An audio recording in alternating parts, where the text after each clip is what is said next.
Хората са казали няма срамна работа, обаче в днешно време да си брокер и да си продавач на автомобили в автокъща смятам, че е доста подмолна работа при положение, че брокерите те убеждават, че ти продават перфектен имот на топ локация, не знам си какво, не знам си какво, а това са ковтори, където собствениците не могат да си ги продадат и се захващат някакви брокерчета, където почват да лъжат, да пишат глупости и така нататък за някакви нереални пари.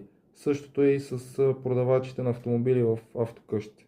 Те ти продават гробове, докарат ги от чужбина, буквално са леж, там полират ги, изчистват ги хубаво това онова и реално колата е ковчег, подвижен ковчег. Реално аз не знам, ти като продадеш такъв автомобил, после чиста ли ти е съвестта при положение, че знаеш, че си излагал някой човек. Айде за автомобила не е чак толкова, нали, проблем. Да кажем, ще го изложиш с 5-6 хиляди евро, ама